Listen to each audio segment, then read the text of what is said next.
Hello, hello. 1, 2, 3, 4. Hello, hello. This is not a drill. This is not a drill, nor is this an April Fool's joke. Instead, I want to thank my friends at Parks Casino in Shippensburg, PA. You can get lucky in no time at Parks Casino Shippensburg. That's exit 29 off Interstate 81. Parks Casino, my casino of choice. You can take my recommendation and check out all the action, the entertainment, the excitement that they've got to offer. Parks Casino Shippensburg is in central PA. It's 100% smoke-free. Less than an hour from Harrisburg, our state capital. 500 state-of-the-art slot machines are inside. 48 live dealer electronic table games featuring blackjack and roulette, plus a great daily happy hour and the award-winning Liberty Bar and Grill. It's 5 o'clock somewhere, probably in Shippensburg at Parks Casino. Every Friday night is comedy night. The Comedy Patriot, Paul Bond, headlines this Friday night. Live music every Saturday night in the Side Pocket, Parks Casino Shippensburg, celebrating military veterans every Monday. That's cool. Just show your military veteran ID and get a free hot dog lunch with chips and a soda as a thank you from Parks Casino Shippensburg. Every Tuesday, it's Parks Casino 50% golden discount. All guests 50 and older. Uh-oh, how do I feel about that? Like all of a sudden when you're in the age category, you say, I don't need that. All guests 50 and older enjoy a 50% discount, 50% off at Foodies inside Parks Casino Shippensburg. Parks Casino Shippensburg, close to Hagerstown, Maryland, Winchester, Virginia, Chambersburg, Martinsburg, West Virginia, and many more. Get in on all the action. Visit parkscasino.com. You got to be 21. Gambling problem? Call 1-800-GAMBLER. Thank you so much for all the voting yesterday. The Monday poll question doing better than 35,000 votes. Holy smokes. I had read the deep dive from Adam Entis in the New York Times based on 300 interviews and a year of reporting, taking a look at how deeply involved was the United States really in the situation, the war in Ukraine. And the answer is a hell of a lot more deeply than I ever realized. And I think most people realize who will then read the Adam Entis piece. So I fashioned a poll question around it. I said, looking back in the last 3 years, would you say the U.S. support for Ukraine was too little, too much, or like the porridge, just right? By the way, who better to ask that question than former NATO Supreme Allied Commander James Stavridis? And when I put it to him on yesterday's program, he said to me, I'd add a fourth option, too slow. Too slow. We were too slow in giving all the aid to Ukraine that ultimately we provided them. Well, how did the voting do? Nearly 70% said too little, followed by 23-ish% who said just right. And in terms of those who said too much, it was only in the 6% range. I'm giving you round numbers. Hopefully all of that adds up. Okay, with regard to today's poll question, thank you, Ellie Honig, my friend, the CNN legal analyst, the brilliant guy, the former Southern District of New York prosecutor, who is pinch hitting for me on the radio today. I'm so fortunate to have, Tara Setmayer and to have Dr. Maz and to have had Danny Savalos hit it out of the park last Friday as I'm traveling and today in transit. And Ellie Honig sits in for me for the very first time today. So in deference to Ellie, I went to him and I said, Ellie, I want to do a poll question about the law firms that are settling these claims brought by the Trump administration, by President Trump, frankly, in a bid to silence them. And I posed this question. I said, are those law firms settling with Donald Trump, acting in their client's best interest? Meaning, I think it's awful. But if they don't, then the POTUS, President Trump, will take it out on their clients. Are they providing the best level of representation for their clients if they don't resolve their differences with the Trump administration? Which brings to mind, by the way, that on May 13, I'm moderating this continuing legal education seminar. It's in Philadelphia, but it's available electronically wherever you might be. This is a message for lawyers. And if you're an attorney, there's no better way to get CLE credit than on May 13. And the ABA, I'm told, will recognize in whatever state you might be located. So look in my social media and register for that, because this is exactly the kind of question we're going to spend 3 hours discussing, and you'll get CLE credit instead of just hearing me pontificate. So Ellie's response was to say to me, the issue really isn't about the client's best interests. It's about the law firm's best interest. The clients will be fine. They're 50 mega elite firms, and clients will just go next door. That was Ellie's short response. But listen to what he says on my program today, his program today, actually. He said, a better question might be, is it fair to blame the law firms that have chosen to enter settlements with Trump? And so here's the way we finally decided we would word it. This is your Tuesday poll question. Is it fair to lay substantial blame on the law firms who settled with President Trump to get off his blacklist? Is it fair to lay substantial blame on them? I'm a yes vote.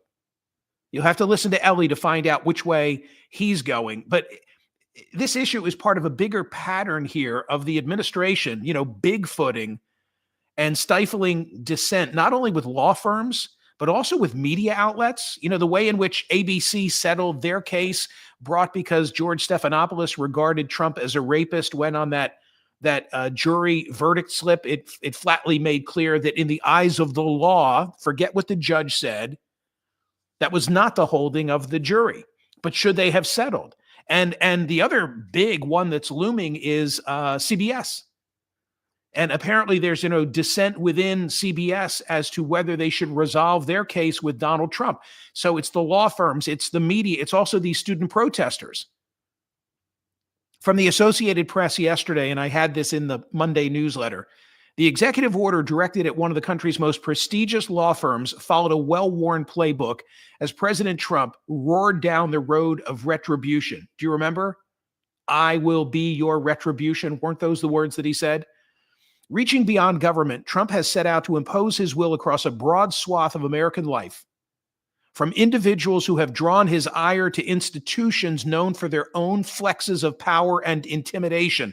And now, relative specifically to today's poll question, which is how the Paul Weiss, a storied law firm that since 1875 has advanced the cause of civil rights, shepherded the legal affairs of corporate power brokers, and grown into a multi-billion-dollar multinational enterprise, came to learn it was in trouble. The reason one of its former attorneys had investigated Trump as a Manhattan prosecutor. Great illustration of what we're talking about here. Trump ordered that federal security clearance of the firm's attorneys be reviewed for suspension. Okay, so one lawyer is representative in a matter that angers Trump, and now the security clearances of all the firm are in jeopardy?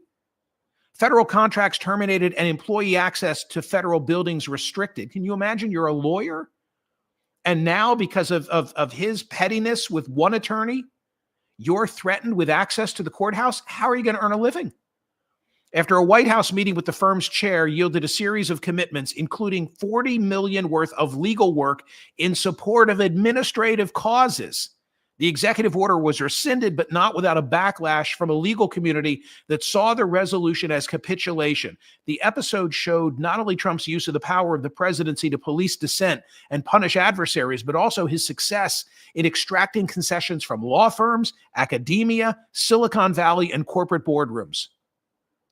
Just one day after Paul Weiss's deal, Columbia University disclosed policy changes under the threat of losing billions of dollars in federal money. And a week later, the venerable firm of Skadden Arps cut a deal on its own before it could be hit by a media order. Before that, ABC News, Meta reached multi-million-dollar settlements to resolve lawsuits from Trump. And I would add lawsuits that many people thought were frivolous. So...